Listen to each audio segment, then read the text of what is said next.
بسم اللہ الرحمن الرحیم شہر رمضان الذي انزل فيه القرآن هدى للناس وبشرات من الهدى والفرقان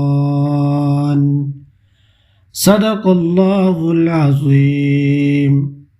سامعین محترم، برادران اسلام اور عزیز مکرم محترمہ میری ماں و بہنوں، اللہ پاک کی ذات نے جتنی بھی آسمانی کتابوں کا نزول فرمایا وہ سارے کے ساری آسمانی کتابوں کا نزول رمضان مبارک کے مہینے کے اندر ہوا۔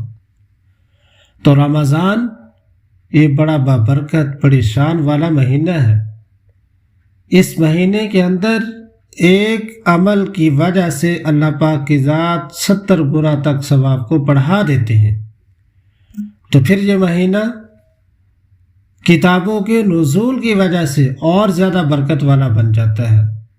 تو اللہ پاک نے قرآن مجید میں ارشاد فرمایا شہر رمضان الذی انزل فیہ القرآن، کہ اللہ پاک نے رمضان مبارک کے مہینے کے اندر ہی قرآن مجید کا نزول فرمایا۔ حضرت ابو ذر غفاری رضی اللہ تعالیٰ عنہ روایت کرتے ہیں کہ رسول کائنات صلی اللہ علیہ وآلہ وسلم نے ارشاد فرمایا کہ صحف ابراہیم علیہ السلام اللہ پاک نے رمضان کی 3 تاریخ کو نازل فرمائے، تورات رمضان کی 6 تاریخ کو نازل فرمایا، انجیل رمضان کی 13ویں تاریخ کے اندر نازل فرمایا، زبور رمضان کی 18ویں تاریخ کے اندر نازل فرمایا، اور قرآن مجید کا نزول 24ویں تاریخ میں نازل فرمایا۔ تو کتنا بابرکت مہینہ ہے کہ اس بابرکت مہینے کے اندر 4 بڑی آسمانی کتابیں جن کو منزل من اللہ کہتے ہیں، وہ ساری کی ساری کتابوں کا نزول اللہ پاک کی ذات نے رمضان المبارک کے مہینے کے اندر فرمایا۔ تو معلوم ہوا کہ اللہ تعالیٰ نے تمام آسمانی کتابیں اسی مبارک مہینے کے اندر نازل فرمائی، اور قرآن کریم بھی اسی مہینے کے اندر نازل کیا گیا۔ اس لیے اس مہینے کو کلام اللہ شریف سے خاص مناسبت حاصل ہے۔ یہی وجہ ہے کہ رمضان مبارک کے بابرکت ماحول کے اندر ہر ایک مسلمان رات دن تلاوت کلام پاک کے اندر منہمک نظر آتا ہے۔ صبح بھی تلاوت قرآن مجید، دوپہر کو بھی تلاوت قرآن مجید، شام کو بھی تلاوت قرآن مجید، تراویح کے اندر بھی قرآن مجید کی تلاوت، دن کے اندر، رات کے اندر، ہر گھڑی کے اندر تلاوت قرآن مجید۔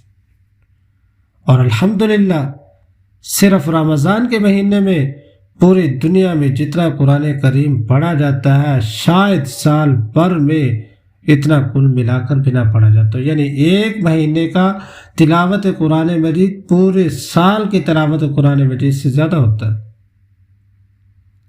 اور تمام اہل اللہ کا تجربہ ہے کہ دل کی صفائی، ایمانی کیفیت کے اندر زیادتی اور انسان میں استقامت کی صفات پیدا کرنے میں سب سے زیادہ پر اثر اور اہم ترین عمل کو تلاوت قرآن مجید کا ہے۔ اس لیے وہ حضرات جنہیں اللہ تعالیٰ نے توفیق دی ان کی زندگی میں تلاوت میں اشتغال سب سے زیادہ نظر آتا ہے، اور فطری طور پر رمضان مبارک آتے ہی یہ شوق روز افزوں ہو جاتا ہے۔ حفاظ کرام قراء حضرات سارے تلاوت قرآن مجید کے اندر منہمک نظر آتے ہیں، دن کو بھی تلاوت، رات کو بھی تلاوت قرآن مجید۔ یہ مہینہ میرے عزیزوں بڑا بابرکت مہینہ ہے۔ اس مہینے کے اندر اللہ تبارک و تعالیٰ کی ذات نے ہمیں بہت سارے نعمتیں، بہت سارے انعامات ہمیں میسر فرمائے۔ تو ان میں سے سب سے بڑا انعام جو نصیب ہوا وہ قرآن مجید ہے، فرقان حمید ہے۔ ایسی کتاب کسی اور امت کو نصیب نہیں ہوئی، اور وہ کتاب جس کے بارے میں اللہ تعالیٰ خود ارشاد فرماتے ہیں اِنَّا نَحْنُ نَزَّلْنَا الذِّكْرَ وَإِنَّا لَهُ لَحَافِظُونَ۔ باقی آسمانی کتابوں کے بارے میں اللہ نے وعدہ نہیں فرمایا کہ میں ان کی حفاظت کرنے والا ہوں، قرآن کے بارے میں فرمایا کہ میں اس کا خود محافظ ہوں۔ سبحان اللہ۔ تو میرے عزیز محترم بھائیوں اور بہنوں، اس رمضان مبارک کی قدر کر لیں۔ اللہ پاک کی ذات سے دعا ہے کہ اللہ تبارک و تعالی رمضان کے میں قدر کرنے والا بنائے. آمین ثم آمین. السلام علیکم ورحمۃ اللہ وبرکاتہ.